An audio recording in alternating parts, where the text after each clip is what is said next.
Dieu vous bénisse. Mouton de Panurge.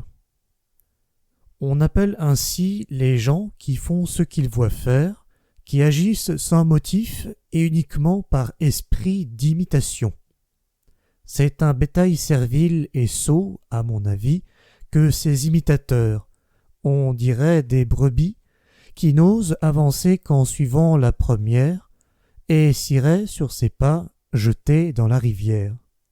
La Fontaine, Climène. Cette locution, devenue proverbiale, est une allusion au tour que Panurge joue à Dindonneau dans le fameux roman de Rabelais. Pantagruel, Panurge et Épistémon viennent de rencontrer un bateau marchand. Pendant qu'on échange des nouvelles, Panurge se prend de querelle avec un marchand de moutons nommé Dindonneau, qui lui trouve une face de cocu. Panurge riposte à cette injure. Le marchand veut dédaigner, mais l'humidité a rouillé son épée, il ne peut la tirer du fourreau. Panurge appelle Pantagruel à son secours. Celui-ci mit la main à son bragma fraîchement émoulu et eût félonnement oxy le marchand si les passagers ne fussent intervenus. Le débat s'apaise. On boit en signe de réconciliation. Cependant, Panurge médite une vengeance. Il dit à ses amis de se tenir à l'écart et de le regarder faire. Puis, s'adressant au marchand, il le prie de lui vendre un de ses moutons. Dindonneau se moque de lui et l'accable de quolibets et d'injures. Panurge prend patience. Ce qu'il veut, c'est acheter un mouton. Il le payera aussi cher qu'il le faudra. Enfin, le marché se conclut.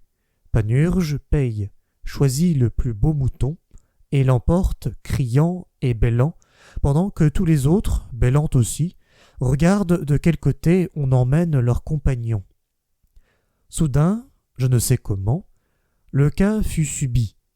Je n'eus loisir de le considérer, Panurge, sans autre chose à dire. Jette en pleine mer son mouton, criant et bêlant. Tous les autres moutons, criant et bêlant en pareille intonation, commencèrent soit à se jeter, soit à sauter en mer après la file. La foule était à qui premier y sauterait après leurs compagnons. Possible n'était de les garder. Comment vous savez être du mouton le naturel, toujours suivre le premier, quelque part qu'il aille, aussi le dicte Aristote, livre 9 de l'Historia Animalium, être le plus sot et inepte animal du monde. Le marchand, tout effrayé de ce que devant ses yeux périr voyait et noyer ses moutons, s'efforçait de les empêcher et retenir de tout son pouvoir, mais c'était en vain.